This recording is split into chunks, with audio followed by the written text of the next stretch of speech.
Oh, and welcome to Tarot the Stashway. I want to check to make sure that my audio is okay because I was actually using my keyboard. Yeah, I was using my keyboard. So, oh, I just, the notice just popped. So anyhow, but, oh geez. Well, thank you everyone for joining us. And my esteemed guests include Ritchie, Longman Tarot, Mark, astrotarot, and where'd Heather go? Excuse me. Indigo Jaguar Intuitive Arts. Everyone, please like and subscribe. I'd be more like, yeah. Well, then do that. Okay. All right. I mean, you be you, girl. I mean, if you can't be you on, yeah, just be you. Yeah. Anyhow, so it was a good day for Metallica on the radio today. So. Is that? Oh, and I'm your host, Tara Stash. Yeah. So, okay. So this is an ongoing conversation about the court cards in particular. And for those of you, if you're new to Tarot the Stashway, it's a series that I'm doing, which is actually explaining how I read the tarot. There is a playlist. It's linked below, as are all of my guest channels. Go like and subscribe to them. Do it. We're waiting. Anyhow, and so Heather came on. Sorry. You're getting closer to 500. Excellent. Yes. So the idea of Tarot the Stashway is that you have resources to help you understand your way of reading the tarot. There are lots and lots of resources out there. Wonderful books, wonderful videos. Go watch them. Figure out your own way with them. And so that's why it's Tarot the Stashway. This is the way I am doing it. And I also am thrilled to have people who, oh, look, Jamie's like, I don't have to. I'm already subscribed. So there, Mr. Host. Whatever.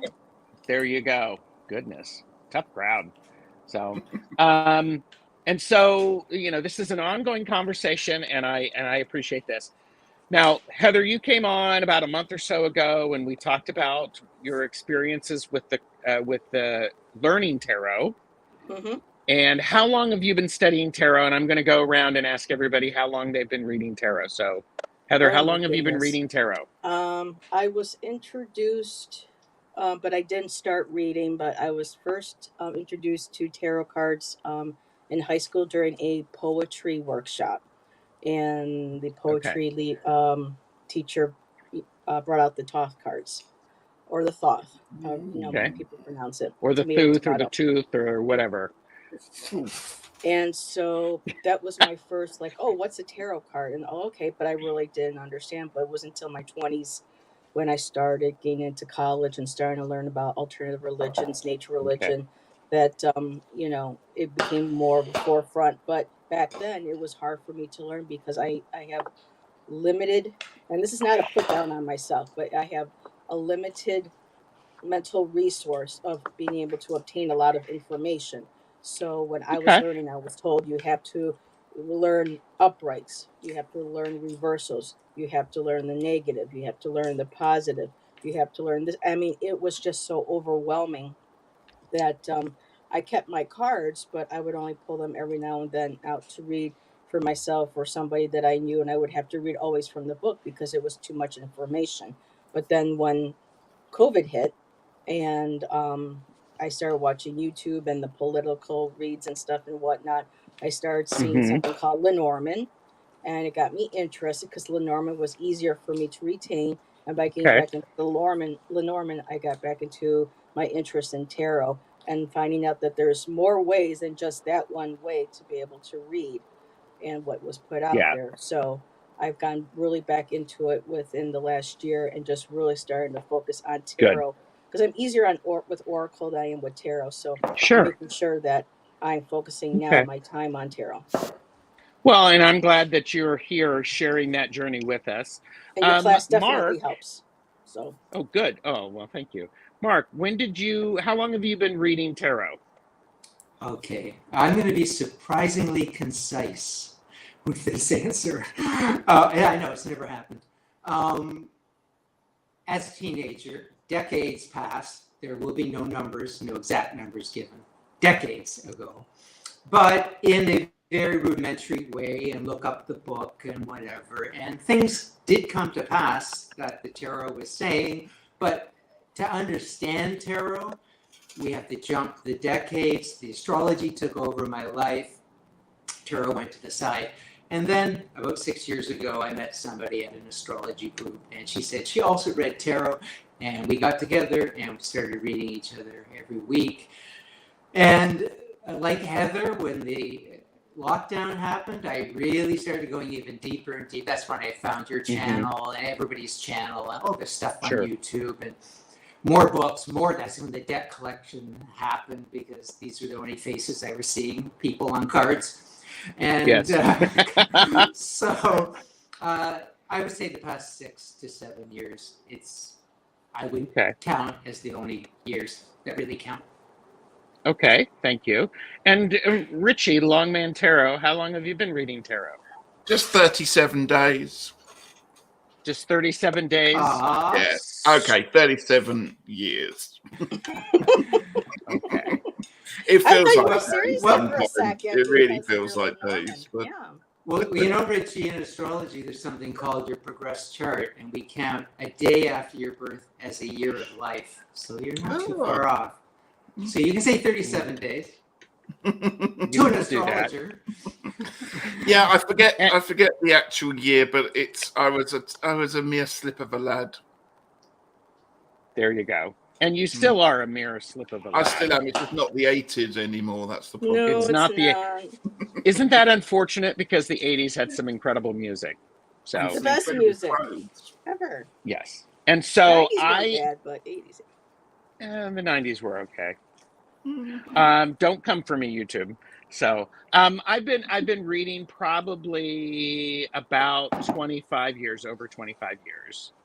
And so anyhow, okay, so let's say hi to some people because we've got lots and lots of people in this.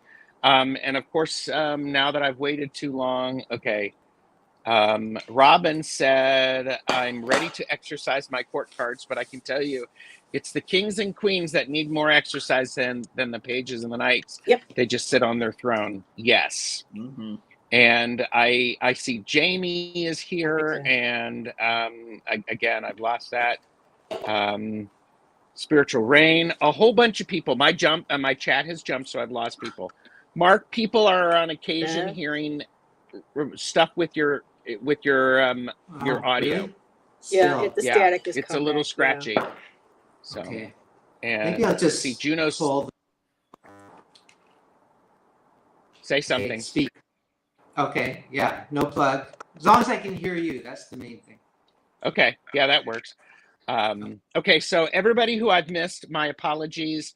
Juno Sphere, Teresa, Levine, Spiritual Rain, Viviani, Chris from Elemental Cartomancy is here. And Pamela Batchelor is here. Beth, Espasia Rising. And how many of us a toothless, and how many of us are thoughtless? Ooh, I love Robin. He's going. Awesome. He's on fire today, isn't he? Yes, he is. Viviani is in lurking mode. Hi, Viv. Patricia Tyree is here. Hello. And Jamie had great wisdom here. Anytime I hear you have to, I shake my head and turn the other way. Yeah, it's crazy. And Jackie's Crystal Moon is here. Thanks to Rain. Thank you, Rain, for introducing Jackie to all of us. It's good to have you here. Pretty. Calla Lizzie is here. Ronnie is here. Oh, that's a beautiful this is picture, wonderful. Ronnie. People. Yes. Juno Sphere said, I found that understanding symbolism has made reading any type of cards, etc., much easier. And yes, and I also think, Juno, is when if you create your own dictionary of symbols, that makes it even more valuable. So I love that. And okay, just Beth asked, Espacio Rising, Mark, don't the Japanese do that as well? Count the first day birth as 1 year? I'm not sure. I'm not sure, Beth. Smriti Modal, hello. We're not doing readings today. We're actually talking about tarot. And Tony is here. Hello. I'm about the same as you, Gerald, about 25-ish years. And yes, but you started practically when you were in utero.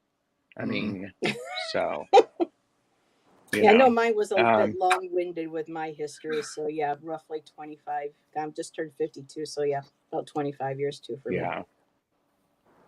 So Micah is here. Hello, Micah. Good to see you. I'm frozen, Robin. Oh yeah, Chris has got snow as well. Apparently. Oh, Ritchie, we were talking about snow. Oh, we've had snow. We've had a lot of snow. So enough. Emerald Buddha is here. Hello, Emerald Buddha. Hey, Emerald. So, and Chris says, although I'd make a fucking fantastic Elsa if I do say so myself. Ooh. How many of us, put your tiny hands up if you'd like to see Chris do a live dressed as Elsa. I'm going to put my tiny hands up for that. Yes, we totally got to do that. See if you could make that happen for us, Chris. Anyhow, so we're continuing our conversation about the, yeah. Oh, my hand is up, Jamie says. So, all right. So we've continued our conversation. We went over to Ritchie's, meaning Heather and I went over to Ritchie's to talk about court cards. Ritchie, you and I have had conversations about court cards previously. Many an hour we have discussed the courts. Yes. And so I've asked my guest to join us, and if they have anything to share about how they've learned the court cards or things that they're struggling with. And then the lovely Mark AstroTarot has created a new hashtag. And we're going to do this hashtag. We're going to introduce it here, to which Mark and I are the only ones that know exactly what this is. But what you two don't know, is I actually put the rules in the description after I jumped into the studio. So you may not have seen it. How cruel of you. I know. So, Heather, I'm going to call on you because you were sharing a little bit backstage, and I was like, where are you with learning about the court cards? And you were sharing with us backstage an exercise that you've been doing. So tell us about that. So for my birthday, I got a wonderful gift in the mail. I got the Robin Hood Tarot, the book, along with the deck. Who would have done a thing like that? This guy right here. Thank you very much. And so, invisible through, so because I don't break it. So, what I decided to, because I've been like, okay, how do I sit here because I'm better with Oracle, but I really want to get back into, like I was saying before, tarot. And the court cards throw me off always because of the gender. And so, but I know the gender is also important. So trying to figure out how do I balance, and a thought came into me. I know it was a guide. And so what I decided to do was to break down my tarot deck into three sections: the courts, the major arcana, and the suits. And I would have a question like, or I will just be, I've been doing on and off, just a general question for myself for the day. Mm-hmm. And so I would shuffle the court, and I would pick a court. I would shuffle, I would get a major arcana, put that down, shuffle, and then I would get, something from the, no, wait a minute, that's the wrong, or the suits, excuse me. I have my things are all mixed up here. And so I would learn that way. So I'm forcing myself to look at the courts, the major, and the suit, and letting that tell me the story in three cards, because too many cards, too many big spreads just overwhelms. It's too much for me, because then it's just like, Sure. this could be this, that could be that, So for me, like the Lenormand helped me getting back into tarot and being able to read. I like to do the three straight across and see. And then if I need any clarifiers, I'll pull out the suits and I'll shuffle and pull out a clarifier if I need a little more information on the court or the major, or to go along with the other suit. Mm-hmm. And the last two times that I've done this, very accurate.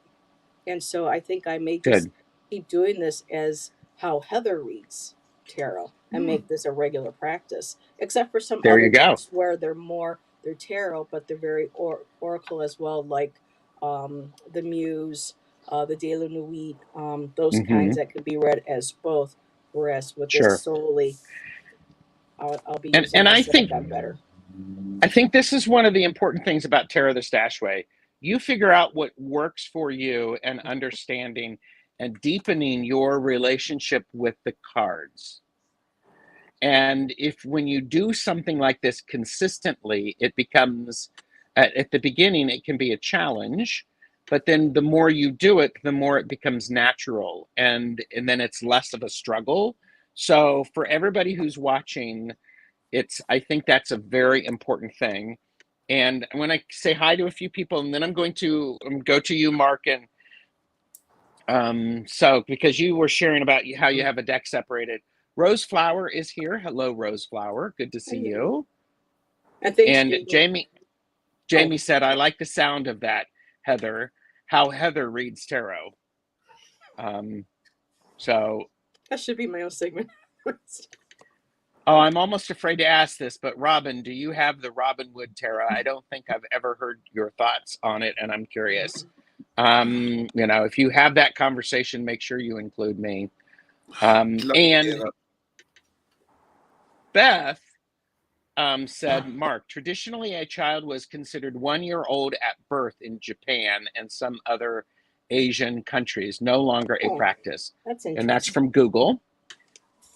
And Juno Spear said, tarot journaling has helped me both with my personal transformation and learning the cards and symbols. It's like playing with my best friends whenever I want. They never let me down. I love that. Sweet. And yes, Gerald, tarot, like art, is both universally understood and uniquely understood at once. Ooh, that's pretty. So, okay. Mark, you were sharing backstage that you have. Tell us about your deck, what you do. You mean jumping on what Heather was saying? Or because well, let's talk about the courts. Okay. So when I started learning the courts, way back when, of course, I came from my astrology background. So I had to assign zodiac signs to them. I thought that was just going to be the easiest thing for me. And it does work-ish, but they're not all an exact match, and nor should they be, because they're different systems.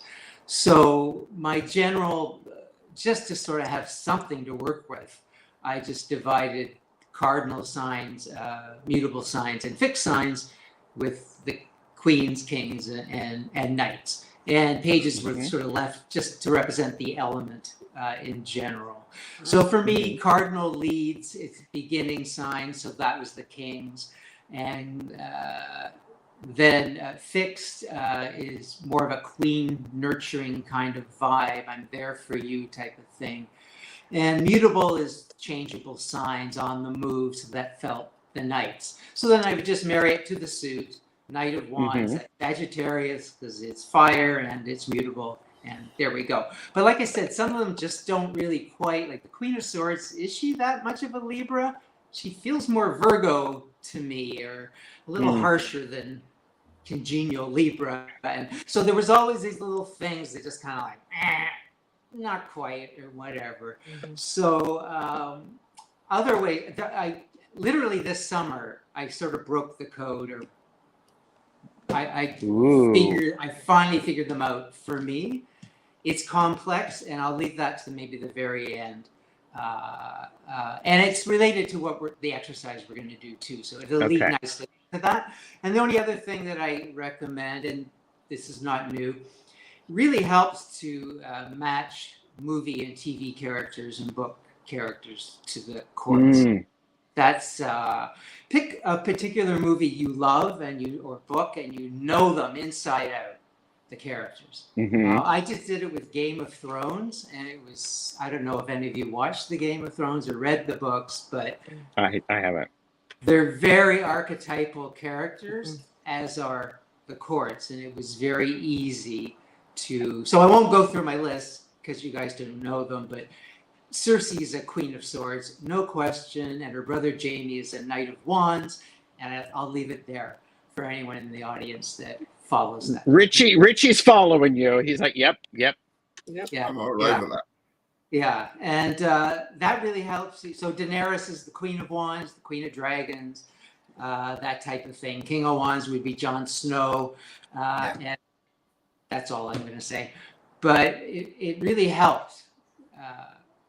Especially if it's something that you're really connected to, a book or a movie or a TV show you're really connected to. So I'll just sort of leave it at that for now and come back to it. I'm thinking about Star Wars, the original, and you know who Princess Leia, because Princess Leia was one of my heroes growing up, and she was badass for that time for women, stepping into roles of leadership and power, not just being, I need to be rescued, but she could pick up a gun, she could fight, she can, for me, that's like all of them, I think, into one, but definitely like a swords energy, a fiery energy, like a wands. Sure. For her. Sure. So yeah, that's great, Mark. That's awesome. I love that. Yeah.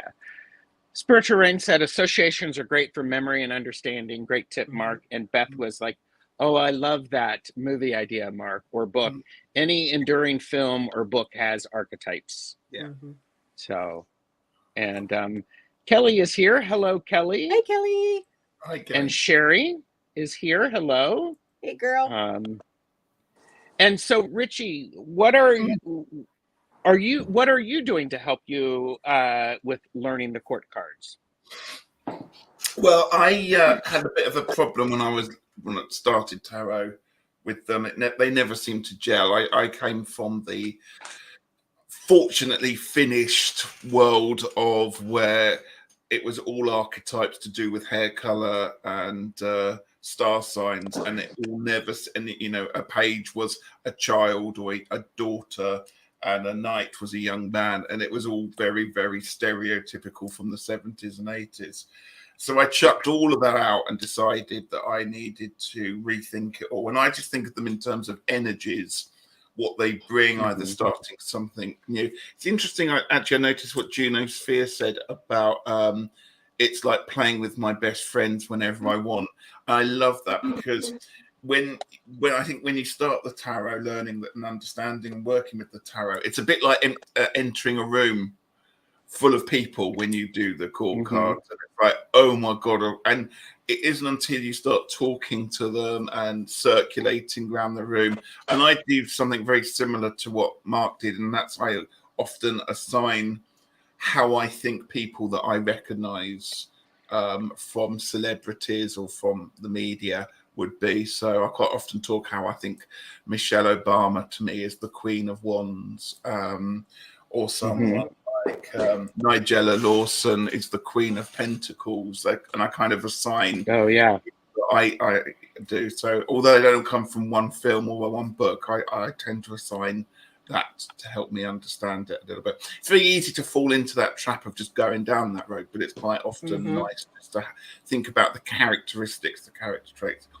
But I just look at the energies, and the energies as in the last live we did comes from the knights, horses, depending how fast they move, and whether they're earth, fire, water, air. Yeah, I love that. I like when Ritchie says the energies, because, like you said, too many, you know, like gender is being addressed to certain energies, and it's almost to like the exclusion, like only like queens can be nurturing, they can't have king authority, analytical thinking and authority and power, mature, that's right too. Yeah. With this deck, I like how they keep them neutral. There's no hair color, there's no skin color. It's just a figure that looks like it's a male-based energy, and this is what it represents. So this is another great deck that I've been working with too, but getting better at trying to understand, the court cards. I think that's probably the biggest hurdle is gender, isn't it? When we're learning the courts, isn't that always in our way? Yeah, when we first began, it was just a block, and it's so limiting.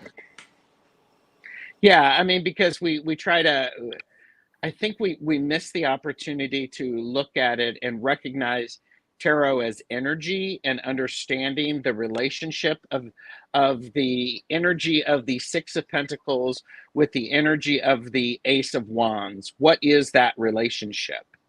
And when we limit ourselves, that causes that can be a bit of a challenge. Yeah, it can be a bit of a challenge. So. Is there something I can point out really quick with what couple of things that Juno said? With Juno, this is interesting how we were talking about how different minds work. Juno loves symbolism. For me, I have cards that with so much symbolism in it, I get overwhelmed with it. So it's interesting for her. The more symbolism for her, the stronger her connection is. Whereas for me, absolutely, the less when you pull back more of the symbolism, less to and more to be able to I don't want to say generalize, but it's not that anxious energy is taken out of the cards. And when she said about journaling too, there's a great book that I got called the Tarot Journal, and you can find this. I got this at Barnes and Noble, and what's great about it is that you could put down the date, your question, your type of spread, the card selected, interpretation, reflections. You can even draw the cards or draw your interpretations. And you also get to mark which moon phase. So for those like Juno who likes to journal, that's a great book to have too that I found very helpful. Absolutely. And Candy Soul and Soil is here. Hello, Candy. Good to see you. Thank you. And to answer my own question, what am I doing with learning court cards? I'm doing something called Tarot the Stash Way, and I'm hosting things. And guess what? I actually, sometimes I am an overthinker. Other times I'm an overachiever. And trust me, I am thinking about stuff. I'm reading stuff all of the time. So, if you want to learn something, try to teach it. Isn't that what they say? If you want to learn something, teach it.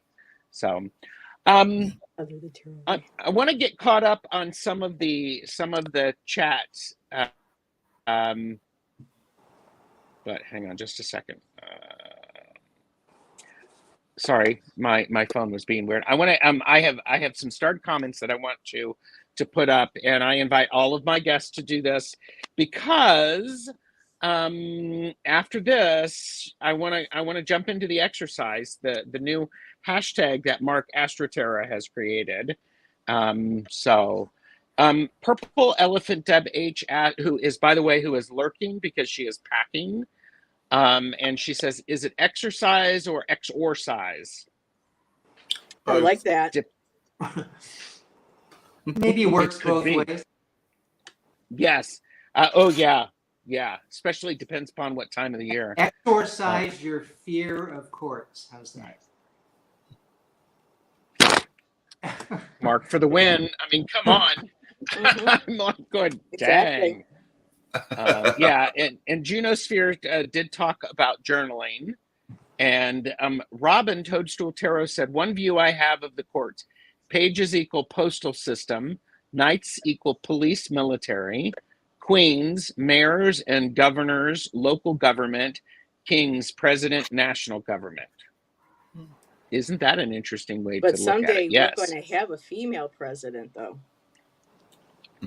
Thank God. Thank Goddess. Junosphere said, I got a Junosphere, I got a giant deck of Rider-Waite Smith, and I write down info on the borders after telling the cards why I'm writing on them. This really helps me in readings and in integrating the correlations. I think that's a great exercise. If we talked about that, Ritchie, you and I were talking about this on Kelly's channel too, about our beginner deck with keywords on them. Okay to use. Well, of course they are, and make your own damn cards. Yeah. So these are helpful yeah. too. Every now and then I pull these out, depending on the energy of the reading, the person I'm reading for, and they give the information all around the symbolism, the basic. So this is a great deck too for anybody who is starting to learn. It's the apprentice. So Geesh. I've got to put this up. I mean, I'm like on purchase responsibly, know your limits. She's just like, here, I got this. That's all good. I'm just sharing my tools that have. I love that. Robin also said, he said, also pages are messengers, knights are enforcers, queens are advisors, and kings are the rule of the law. Yes. And Rain said, I've been studying based on what Ritchie was saying, that the energy of the suits are based on behaviors of the horses in the night cards. I'm trying to apply that as I pull cards and reading. Oh, wow. I like that. Thank you. And I am going to get that video. I promise next week I'm going to try and get that video out that Rain. I promise, Rain. Okay. Like Tony that. said, I drew a map of people I know and matched them to the characteristics of the courts and coincidentally broad astro elements. This is a great thing to do. They know we're talking. They know we're talking about court cards, and so the knights are coming, right? Yeah. So pages. Robin also said pages are walkers, knights are runners, queens gesticulate wildly, and kings simply point.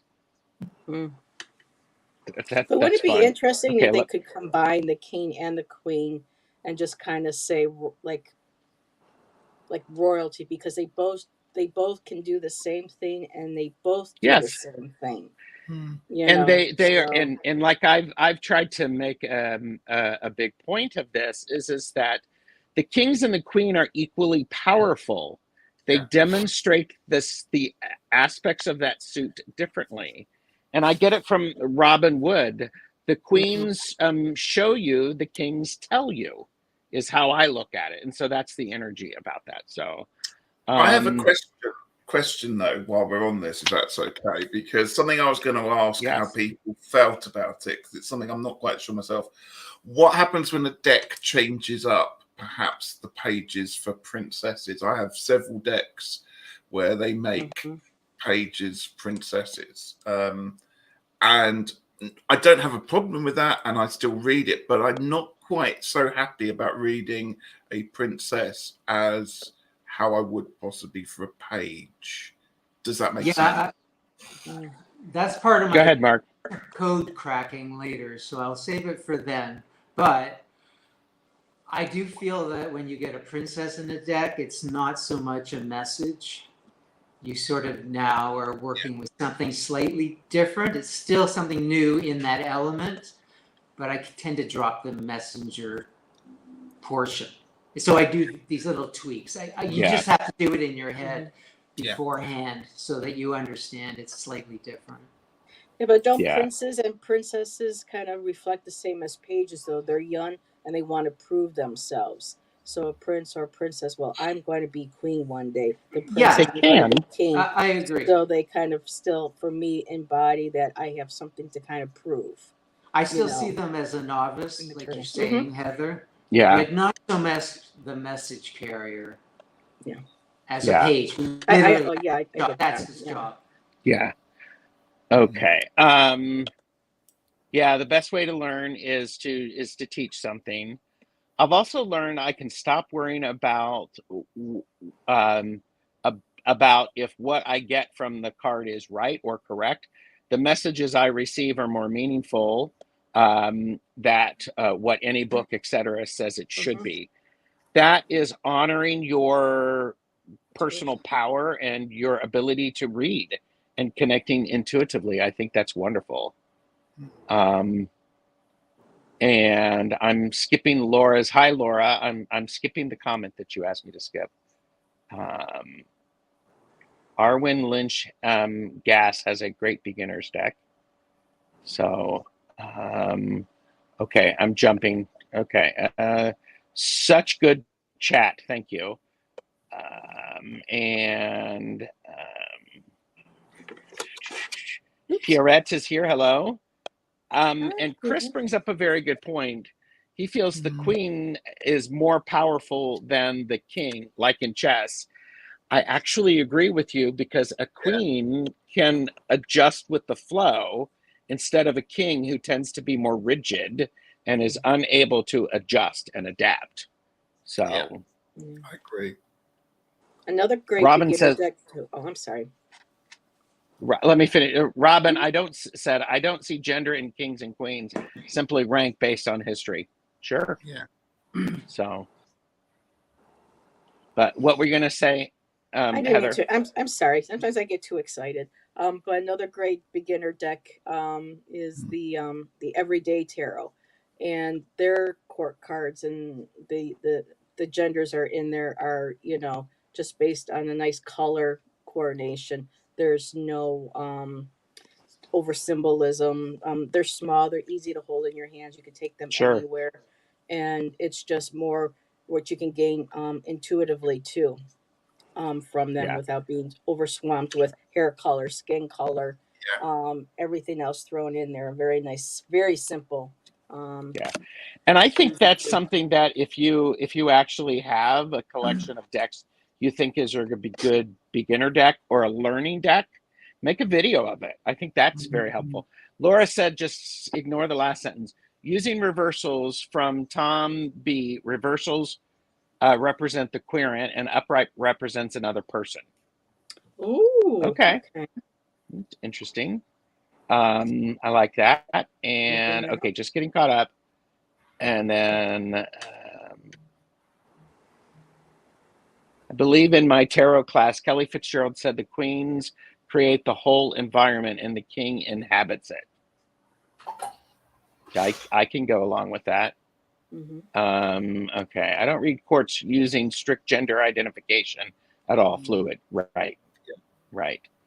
I think princess are still learning and practicing like pages. And this is one of those important things that when I know, Mark, for you, if you can't connect with the court cards, you don't get a deck. That's correct. And that's very, very important. So, it's gonna wreck my readings if I don't connect to the courts. And jumping on what Ritchie said, I would just say, get a deck where the courts, the energy of the pictures tells you something. Yeah. Are they excited? Are they bored? Are they doing something, expressing something? And it doesn't have to be a traditional meaning or anything. It'll just mean that when it comes up when you're using that deck. Yeah. And Juno said, I am amazed that just by working with the cards, how much I retain. I encourage folks to be relaxed and play. And before you know it, you will have a wonderful understanding and relationship with them. Yeah. Right there, what Juno said. It's exact. Nailed it. And that's what we're going to do today. Right. Yes, we are going to do that. Okay, so let's do this. Or Mark, did you want to talk about uncracking your code before we do the exercise? No, I think that should be at the very end. It sort of jumps off. Okay. Remind me of that. So, welcome to Exercise Your Court Cards. I do not have a video or anything like that. So, and do that again. What? Heather.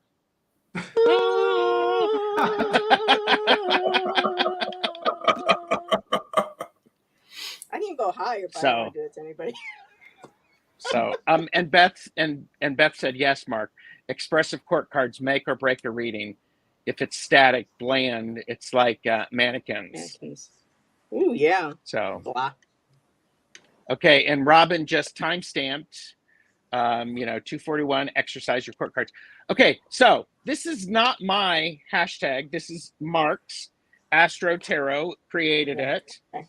What is it? And the whole idea of this, and I hope I've got this correct, we are going to use a traditional RWS or an RWS clone. What is Mark showing us? Sorry. I'm like going... Ignore me. So, and so we're going to use an RWS or an RWS clone, and we're going to pull out the court cards and the suits, the 2 through the 10. We are not using the aces in this, and because, and by the way, I'm using the Wiser Tarot, and look, it's still in order. I'm just now actually, Jamie, are you watching this? I'm actually unpacking it. Still got the plastic. Still has the plastic on it. So we are only using the, by the way, for those of you who are watching this, this is in the description. So separate out your court cards from those, and then we're going to actually do this together, and each of us are going to we're going to mix our court cards together, and then each of us are going to pick a court card, and we're going to do the exercise using that particular court card. So what's we doing? Pulling out the 4 courts from each suit? Yes. And then mixing them up together. And then shuffling them. Yes. Thank you, Ritchie. Very concise. Okay. You should Just be. You should like for learning, checking everyone's understanding. That's all. I'm missing. Where is? Uh-oh. So it's okay to shuffle these. Yes, shuffle the court cards together, because here's card. the exercise. Yes. I'm going to take a sip to allow everybody to catch up. Oh, there they are. You man. So and so what we're doing is so we are going to match the court card with a minor card in the 2 through 10 of the same suit. So we're going to start with Ritchie, who is, and all of us are going to do this. We're going to pull out the same the same court card, and we are going to associate it with one of the with the 2 through 10. And Mark, add a little bit more energy to this. Tell me a little bit more. So I would also say that you can only use one minor per court. In other words, if you use the 2 of Cups at some point for, let's say, the King of Cups, and then the Queen of Cups comes up, you cannot use the 2 of Cups again. So you have to mindfully keep in mind you might be needing other cards within that suit later for another court. That's actually the main part of the exercise. If you do it by yourself and you do all 16, you have to sit and really think, now, is this the 2 more than that's the 2?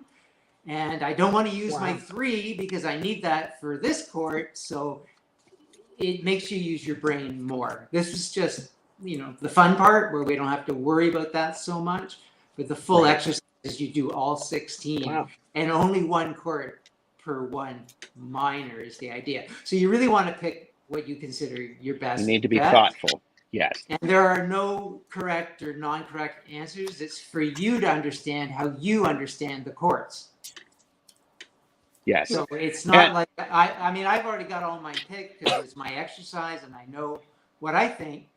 But when I show mine, it doesn't mean it's the right card. Yes. It's the right card for me. Yeah. And I want to just, Chris, Elemental Cartomancy said, there are managers in my work who are like kings. They exert authority and stick by the book. There are those who are more queen-like in that they are connect to their team as individuals. And he says, I know I always feel much more fulfilled, and in turn, I'm much better, more productive employee when working under a queen as opposed to a king. Oh, and just one last thing. I know we're doing this randomly, but in having done the entire exercise, I found the wands and the swords, no surprise, the hardest to match up, and the cups and the pentacles the easiest to match up. Okay. All right, Ritchie. I can relate. I have asked you to pull a card. And I have to pull a court card. And what court card have you pulled for us? It's the Page of Swords, but it's the Princess of Swords in this one. Okay. So we are all going to, and we encourage you in the chat to look through your swords and determine which 2 through 10 matches the energy or the action of that Page of Swords or Princess of Swords. Just imagine the character walking into that scene and actually being very comfortable in that scene. Okay. So for Page of Swords, we're going through our suit of swords and finding That's correct. one. Correct. Just wanted to double check. Okay. Yep. Chris, you can't use the aces. You're not allowed. Mark's rule. Yeah, because there's nothing going on in the ace. So we want a little scene. That's why I picked our WOS standard, because we know that there's scenes on the cards. Oh, geez. This is a bit more challenging than I thought. Yeah. Okay. Let me know. You will relinquish your overcomplicator crown at the end of this, Gerald. Great. Geesh. Okay. This Don't is stress. interesting. It's all fun. Oh yes. And then we do this for a Major Arcana too, right? No. Oh, just Nope. the suits. Okay. No. But that's how I got the idea, Heather. I've seen other people match up like the Queen of Pentacles and the Empress and these kinds of things. And I thought, well, what if you matched up just the minors and not these majors? So I don't know if I did this right, but this resonates. Not mine. Okay, Ritchie, are you ready? Mm-hmm. Do you want to go first, or do you want to make Heather go first? I'm going 6 of Swords. Okay. And Tell us why.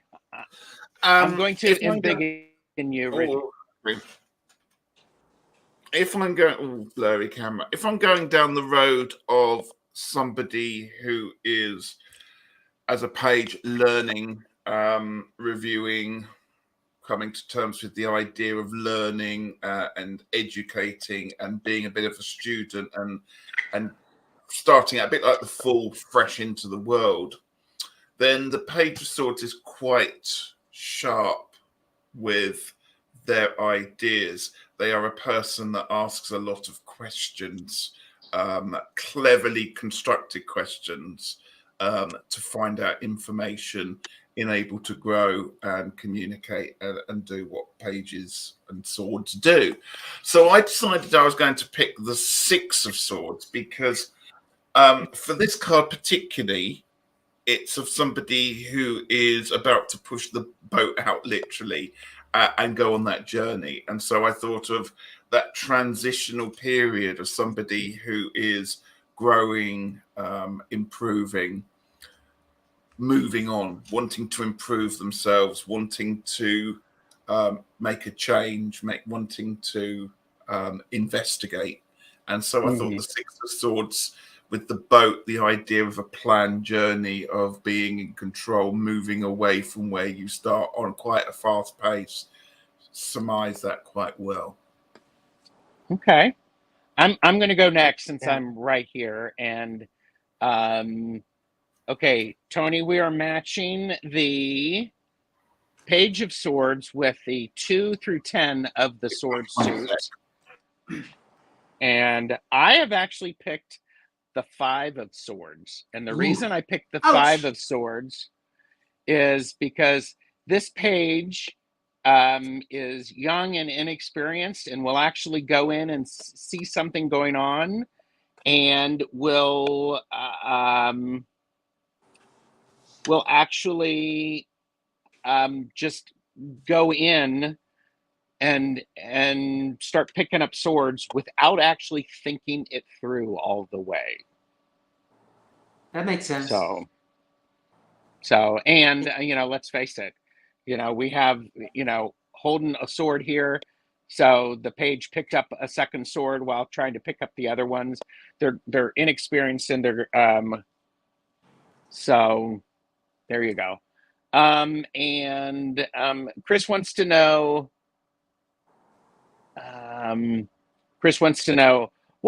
Why no aces? Because that's what Mark said. If you want to do the aces in yours, do it. Do it. The tarot police will be at your door. The tarot police will be at your door. They will be, anyhow. That's funny. Heather, you are up. Okay, now this is really interesting because I had several cards, and the first one that I thought would be it's interesting because I picked also this, but when I was going over looking through them, I felt like this, like with the 5 as well. But what immediately resonated for me though was the 8 of Swords. And the reason why, when I'm using the Robin Wood, so there's the Page of Swords for the Robin Wood, and with her description of how she saw the card, and with all the symbology and the page running ahead, looking at the sword, not watching where they're going, the rays bouncing off the sword, glinting, could be blinding. Next month, because she has all this to prove, all these different ideas, all these things that the energy wants to accomplish. It's just all eyes are on the sword and all those different blinding lights. For me, end up resonating because then we might get overwhelmed. We might not be able to then figure out which way we'll feel trapped. Okay. All these different ideas. Where do I go with all of them? Like Robin Wood also said, that one of the key words that she used in her book was running with scissors. And so if you're not careful, you're going to trip yourself up and hurt yourself. So for me, having all these ideas and wanting everything and not being able to choose and not being able to see clearly which one, because you're blinded by the light with the blind on the eyes. So I know that's kind of a very strange in or about way, but that's what immediately resonated with me the most when I put out all the cards. Heather, when you held up those 2 cards, it looked to me like the page was coming to rescue her. And that would be how I would see that scene play. Oh, that's interesting. Yeah. That's cool. Yeah. Go away. Yeah. Okay, and Mark, I'm going to put you in there. And there's been a lot of people who have been putting stuff in, so thank you. Okay. So now the correct answer. No, I'm kidding. I was kidding about there being no wrong answers. No. I didn't pick any of your cards. So here's my Page of Swords. I'm using the original 1971 deck, and I chose, based on probably the very first words you ever read about the Page of Swords, being a spy and a traitor and working behind the scenes. Seven of Swords. Oh, okay. Sneaky Pete, getting up to stuff. So that's just my short answer. It's so traditional a meaning that I link them together automatically. And don't forget, I've had the convenience or time to have to eliminate and push cards here and then over there and then do different attributions till I land on the ones I really like. I'm still changing it up. I woke up at 4 a.m. and I had an idea and I got up and changed some of the cards and went back to sleep. So this is a process. Woke up at 4 a.m. 100%. to mix up his cards. Oh, Ritchie. And Jackie agrees with you. Jackie agrees with you. And Robin said that he's never actually heard the Page of Swords being a spy. So, but, all right. Heather, I'm going to have you mix your court cards together and then pick a court card for us. Okay. And then I'll do it, and then Mark will do it, and then we'll finish up with Mark sharing what he's got for us. So you can leave your Page of Swords out now because we've done it. Yeah. Queen of Cups. Ooh, nice. Queen of Cups. And what I love about this Queen of Cups is that instead of having a fish poking out and claws looking at her, she put a beautiful veil over the cup, a very soft veil. I thought that was really beautifully done. Okay. Who wants to go first with this? Of course, now I have to think about this first. So your Queen of Cups, who would you match? What card would you match in the 2 through 10?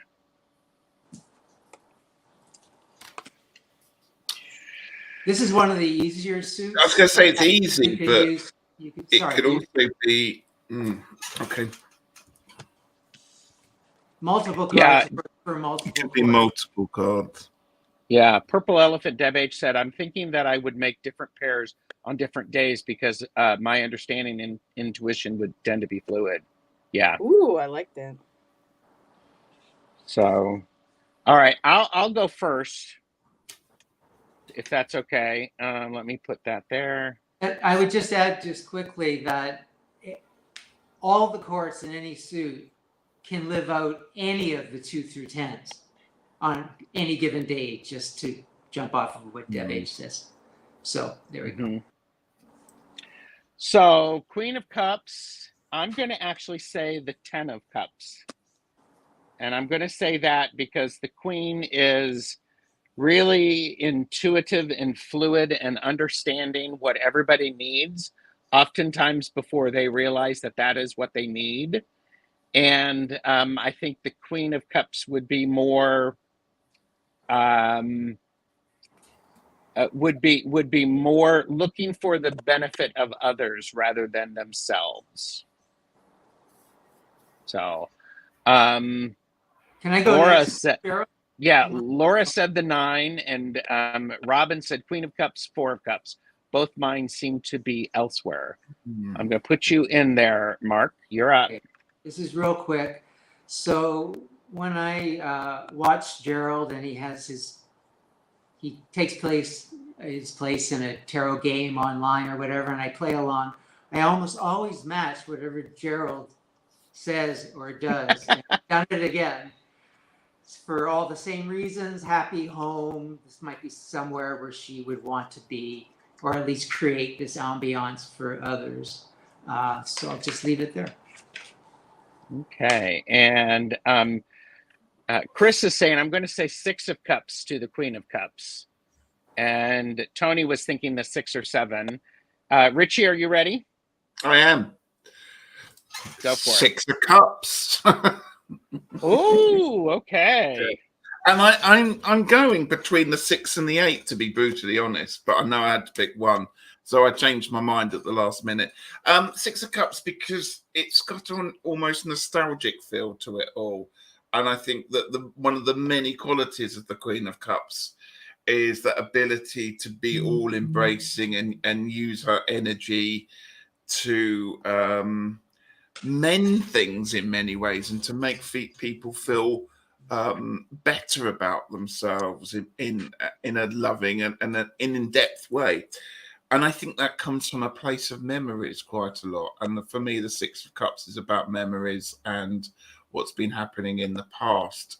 And the Queen of Cups is astute enough to know that a lot of things come from memories and experiences, and it's not how you're feeling now is linked to the past. That's well said. Well said. Chris said, because she's very in her emotions, and sometimes I see her as quite a sad figure, and that's the 6 for me. So, yeah. Heather, are you up? Yeah. Okay, there you are. So for me, I was going between two of them. I was going between the 6 and I was going between the 2. And I think what I'm doing is I'm resonating and reading myself with the cards. So I told myself, take your energy and what's going out of your life today and what's been going on, and just focus solely on, the card energy and try not to be distracted. And so I went ahead with the 6, because with the Queen, like everyone's saying, she's nurturing. She teaches how it's good to be protective, but to be careful not to be overprotective. Being able to connect with your intuition, sharing your gifts, just what a mother should be able to teach her children, and those around her that she meets, how others are to be treated with compassion and kindness, and again too also with happiness, with memories, sometimes maybe a little melancholy, but sometimes the happy memories from the past. So I agree, and I go with the 6. Okay. And put everybody back in there, and Kiba is here, and Andrea Galvin is here. Hello. So, all right, I've picked a card, and the next card that we're doing is, and because I'm going to have Mark wrap it up, it's the Knight of Pentacles. Oh, right on top. Knight of Pentacles. Ooh. Can I make that noise again?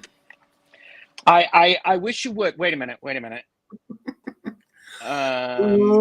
that noise again, Ritchie. Do it again. Look up. Oh no. He's going to make a video of this. You're never going to. So. Okay.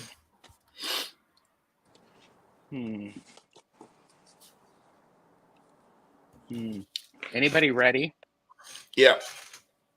I'm gonna have you go first then, Ritchie, because I'm gonna move around. So I've got 8.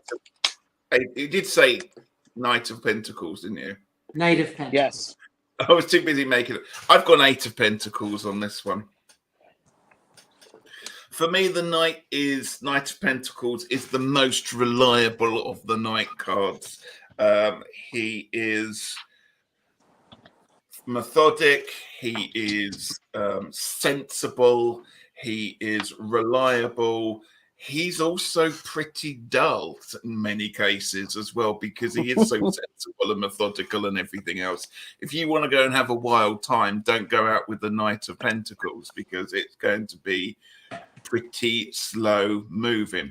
But this card, I thought, sums up the idea of working, of refining, of making sure that your resources are all correct and that you are mastering the abilities of your craft, basically. So that's why I've picked the Knight, because I can see him doing that. This person's trying to make a shoe a horse, and the Knight of Pentacles will have researched it and had several attempts before even, making his first horseshoe. So, yeah, that's why I went for that one. And you've got several people who have agreed with you. Jonathan Daly has agreed with you. Thank you, And- Jonathan. Beth has agreed with you, Hmm.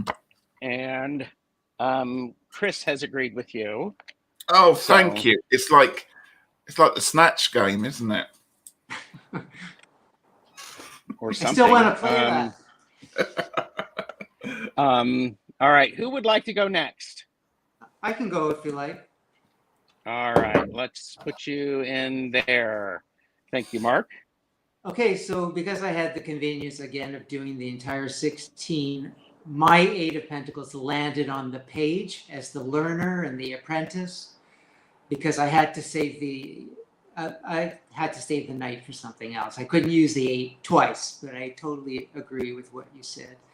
So to change things up, I thought this slow-moving Knight is probably the only Knight, and maybe the only card, to have the patience to wait for this plant to grow and to tend it, to take the care that's needed. He planted the seeds, he took the time, he watered the thing, he's going to wait it out. So I thought it was the next best bet after the 8. So that's my ultimate choice when you do the entire suit. And I'm going to slap me in there because I also picked the 7. See, I told you we do this. Yes, we do this. We should play euchre with people, because we're all like that. So, by the way, Jackie's Crystal Moon also said the 7. Not that it's a contest or anything like that. So, but I picked it because sometimes the Knight is the Knight of Pentacles is slow and steady. And sometimes that slowness means that doesn't actually know when to harvest appropriately, and stuff can die on the vine. So it's not necessarily a good thing. So Robin said Knight of Pentacles equals 6 of Pentacles because he's delivering something material. And Laura would like to know which deck, Ritchie, if I can actually get that. Oh, this one. It's an unusual one. I think it's the Wheel of the Year tarot. Oh, here, let me put you in there. There you go. The Wheel of the Year. Wheel of the Year. Scarabeo. It's quite a nice one because it's got different seasons in it, so it's quite nice to use all year round. Some of it's a bit twee, but it's interesting. It's good for this. Okay. And apparently the Snatch game, it could mean something different in the U.S., Ritchie. Okay. Floor D actually chose the 3 because he always meticulously plans before he acts. So, all right, Heather, you are up. Well, I went ahead and I immediately picked out the 8 because of being slow, taking your time. For me, because of being an artist and going to school, it took a long time in my classes to slowly develop and hone my skill. And it took a lot of patience. It took time. And so for me, automatically, the Knight of Pentacles, taking your time, not rushing your assignments, learning your craft, developing your skills. Definitely an 8 of Pentacles. Okay. And so everybody went just catching up on chat. Laura said beautiful, Ritchie. Thank you. Thank you. And Jackie's Crystal Moon said, I see Pentacles as slightly OCD like myself. 7 of Pentacles, guys, is looking dissatisfied at his crop, like he feels like he's not done good enough. I'm a bit of the perfectionist. I know nothing of what you speak. Me too, Jackie. Nothing. Tony said 5 of Pentacles as he's prepared to learn a new perspective to grow and develop. Yep. Oh. All right. I love all these Mark. different interpretations. I really love these different. It's wonderful. Yes. And this is one of those things that I think could be a great exercise. If you were to lay down the ace through the 10 and follow along, what does the page's journey look like through that suit? I think that could be really good. And Beth asked you a question, Mark. Just a question. Do you see planning as an attribute more of the 7 or the 8 of Pence? I think 7 is the planner when you're growing a crop. The 8 is learning and doing. They're doing it. They're not planning it. So I would say the 7. Okay. All right. It's your turn to pick us a court card, Mark, and then we'll finish up here with you sharing your additional insights. Okay, my game, my rules. I deliberately chose this card. I didn't randomly choose it because I want to challenge you all. This was one of the tougher ones. It's the Queen of Wands. Oh, I love that card. I'm glad we got a wand, a sword, a pentacle, and a cup. Yes. I'll just say while you're choosing that, I'm probably going to make a short YouTube video where I show all my choices and explain why I chose as a follow-up. Love that. Please use the hashtag exercise your court cards, Mark, because I will add it to my playlist. I will. So, thanks. Ooh, Queen of Wands. I said it was tough. Nothing really jumps out 100%. And plus, if you've used some of the minors already, it makes it really hard. Yeah.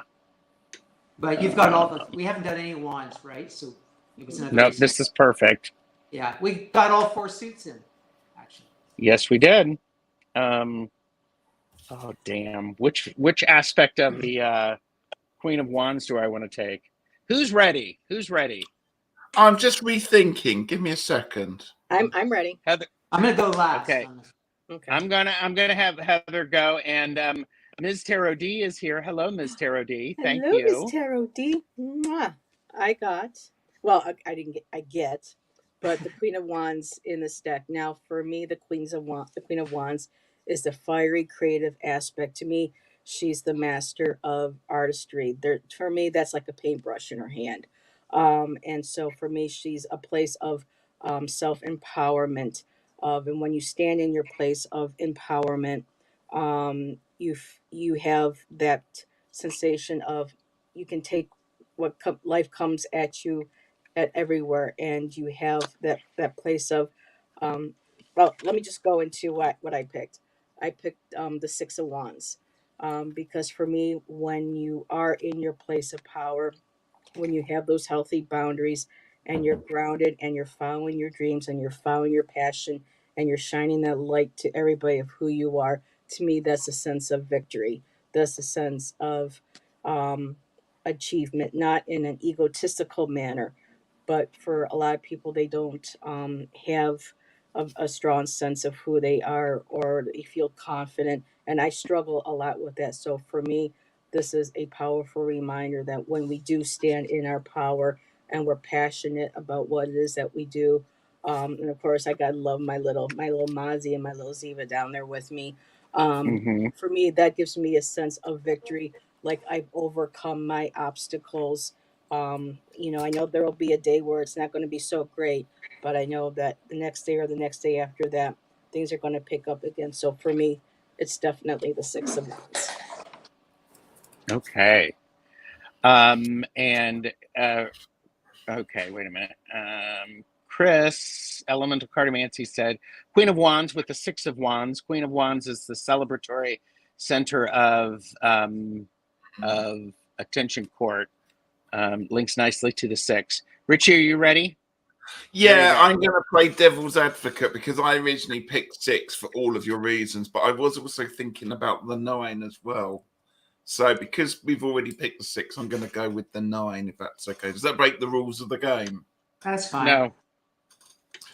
The reason I'm going with the 9 is, for me, the Queen of Wands is somebody who is able to juggle quite a lot. She's a bit like the swan that glides gracefully through a dinner party or a special kind of ball or a function. And underneath her feet are doing that because she spent all day getting ready and organizing it and writing all the invite. And then she just looks fabulous and enjoys the whole evening and is life and soul and wonderful, wonderful, wonderful.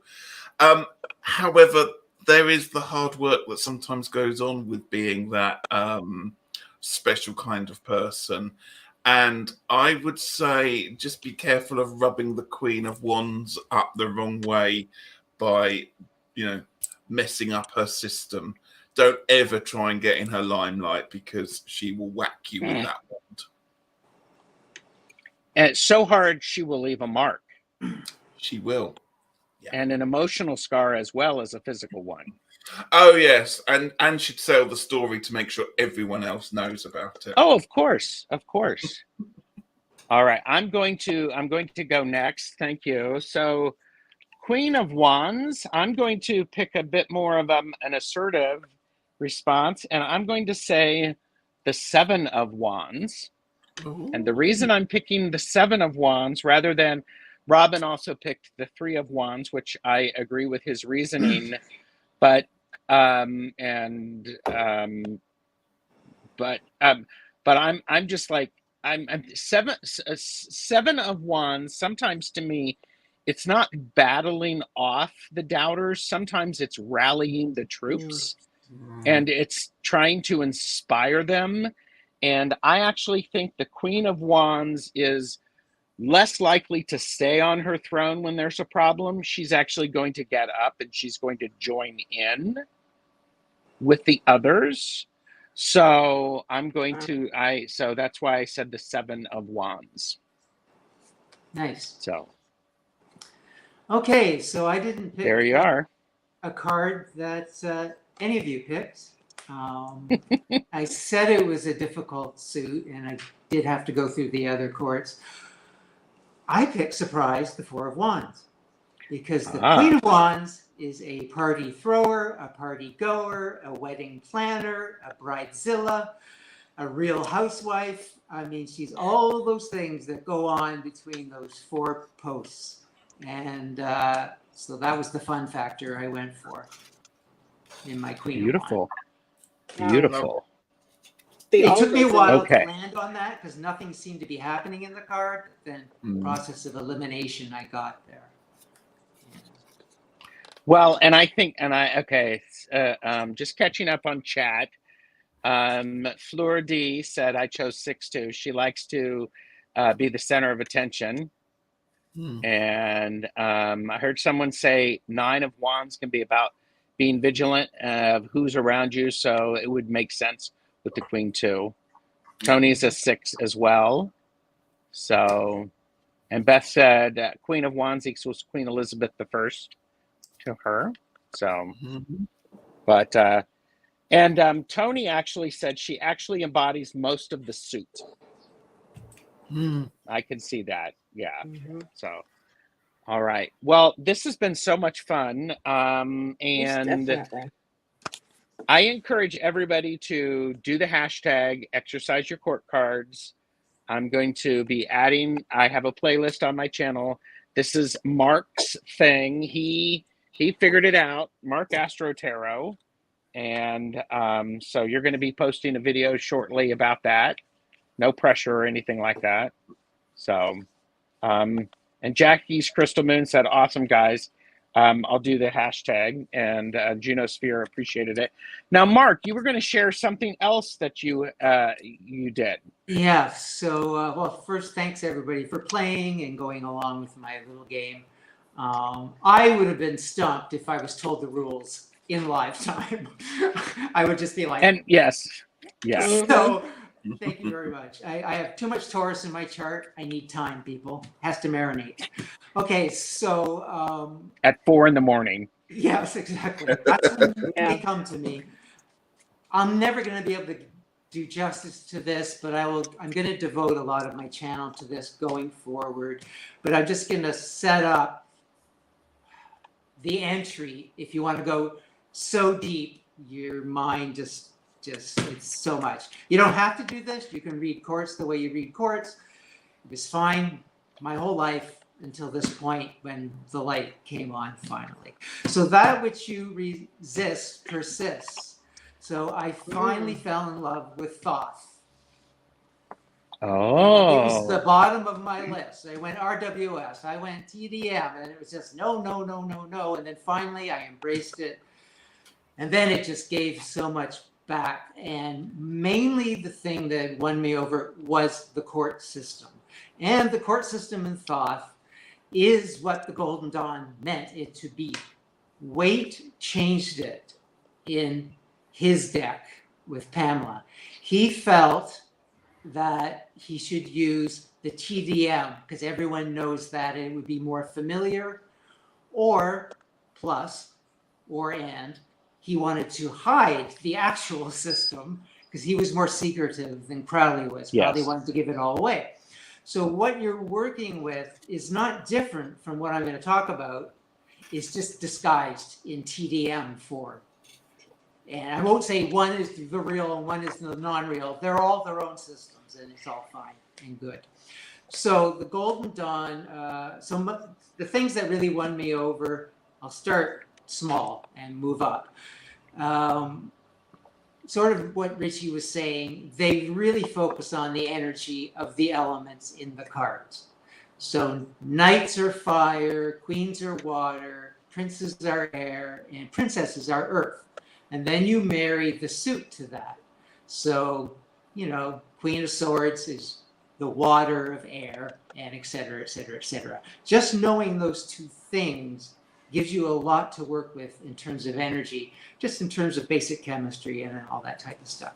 I also like the fact that we have a queen who's at the top, where I think Chris said he wanted to see the queen, but we don't have a king. We have knight as consort, which means we don't have two people on a throne going, are you ruling? Are you ruling? Who's ruling? Is it my day? Is it your day? It's like she's ruling, and he's wooed her, and he's going to defend her and her kingdom, and they're going to procreate, and et cetera, et cetera. So I liked how that worked. And then they have a prince and a princess. So then we get a nice gender split, which we don't have in the RWS. We get the male and the female. So I like that attribute to the deck as well. So that's just some pluses. The other thing is the Golden Dawn did use astrological associations, but they didn't do it the way I was trying to do it. In other words, Sagittarius, Knight of Wands, et cetera, et cetera, et cetera. No, they do. You are 1/3 this sign and 2/3 this sign. So each court card gets 3 pieces, 2 outweighing the third. The third is more your shadow. So the 2 are up in front. So I'll just show you what I mean by that. So let's say the Queen of Swords, everybody's favorite. Okay. So she is divided by the last 10 degrees of Virgo, and then the next 20 degrees of Libra. So you sort of you have to put that together in your head. This is just stuff to work with. That's why I said it's complex. But what the light bulb that went on, as I said previously, I said Queen of Swords, and it always says Libra, and I always get more of a Virgo vibe. Well, she has 10 degrees of Virgo in her sign. Oh, in her okay. card, it is sitting there, but it's in shadow. It's sort of in the back.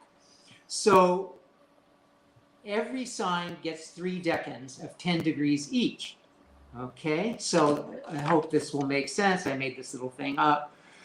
So the green is the Queen of Swords. So we start with her. The last 10 degrees of Virgo is the beginning of her thing, and then the first 10 degrees of Libra, and then the next 10 degrees of Libra. The last 10 degrees of Libra go to the Prince of Cups, who's the next. Yes, who's the next. The next court. So anyway, all you have to know is everyone gets 30 degrees, 3 decans of 10 each with 1 sign, and then the following sign gets 2. Now, each of those decans has their own court card. So she's got the 10 of discs from the Virgo piece, the 2 of swords from the Libra piece, and the 3 of swords. So that you put all that together. What does that mean if that's all in a person? And they have dates. You can find your court card by your birthday. Are you born at this time? That's your court card. So all of that is going on. And just one other little thing is, so we're already working with this, but we don't realize it. So the Queen of Swords is always the widow or the divorcee, right? The woman on her own, traditionally. Well, she's got the 3 swords in there. Sorrow. Hmm. So that's how deep you can go with this kind of stuff. So in other words, just to show it, Queen of Swords is these 3 cards in the top. And the other piece is, if she's mostly Libra, and the 3rd of Libra, that last bit, goes to the next court, Prince of Cups, that means she's missing something. So she has a shadow in the Virgo piece, and she has a missing piece in the 4 of Swords Libra card, because that's gone on to the next guy. So there's a lot to think about. And wow. Yeah. Mark, what is a decan? Sorry? What is a decan? Oh, a decan is, so the entire zodiac can be divided 12 signs into 10 degrees, 30 degrees per sign. So a 360-degree circle. So every sign has 10 degrees. Okay. And there's 36 decans around a circle. So 10 times 36 is 360 degrees. So you can find that anywhere online. You can just say tarot. Here it is. Oh, you can't see that. Sorry. You can sort of see it. There's a wheel, and it gives you all the information. There, it's all listed out. The cards, the court card, the signs, everything. Just put Google astrological decans tarot, and you'll get a nice wheel. Wow. And you see it. It's a whole system, and it's exactly what the Golden Dawn used, and is what everything we're doing is based on. We just didn't know it, or I didn't know it. I might email you later on in the future with a few questions. That's okay with you. That's fine. Well, anyway, and don't go there if you're not ready. I rejected it full out the first time I looked at it. Yeah, you do you, people. You do you. And Beth said, secretive or a snob. Just saying, it's a fine line sometimes between, but anyhow. And just getting caught up in chat, is that the Millennium Thoth, Mark? No, that's that you're showing. That's just the original Thoth, but you can use the Millennium for sure. What's the difference between that one and the Millennium? Just artwork. And Ms. Tarot not so different artwork that would throw you off. Oh, okay. Ms. Tarot D said, "OMG, this is like new math." And Chris, elemental. And Chris, elemental cartomancy uses decans to read timing. That is a great use, Chris. That I use it for that too. I've never been comfortable doing timing with tarot until I found the decans, and then every minor card from 2 to 10 has a time frame that you can refer to. And I just want to say that Golden Dawn said the majors are like learning a word. The minors are like learning a sentence, and the courts are like learning a paragraph. That's how complicated they are. And that Queen of Swords, so she's also part Hermit, Virgo, and part Justice. So you can pull that in too. So wow. And Pamela, if I can get it, actually said, we can count on Mark to take us there. Amazing. And Junosphere is going to rewatch this. And Pamela asked, do you have a video on this, Mark? That will be my next series. I'll start discussing that. Yeah. Okay. Not right now. Well, everyone, thank you very much for joining us. And this has been great. You all are wonderful. All of you in watching in this, do the hashtag exercise your court cards. Ritchie, do you got anything coming up you want to share with people? Oh, yes. I have this coming Friday, Emma Zhang with the Dream Visions Tarot version 2 live talk. And you're with me on that one there, Gerald, aren't you? Yes, I am. Yes, I am. But before that, Wednesday is a very important time, 7 p.m. British time, so that's 2 p.m. Eastern time. I'm being turned on. What? Is this the Knight of Wands again? You've been what? What did you say? I'm being turned on. We're officially turning on the Longman Tarot Christmas lights. So I've got special secretive guest to turn on the festive lights. Oh, how fun! I love that. I love it. Ooh. Tomorrow is Tuesdays with Tarot Stash exclusively on Jane the Seeker. And then Tuesday afternoon, I have Medium Betsy Palmer on for a Laugh and Learn and a Magic Tool Talk. We are talking about bay leaves and their different uses. Ooh, I have bay leaves. Yes. It's not And Heather, pasta sauce anymore. it can be for pasta sauce. Yes, I'm actually going to talk about that.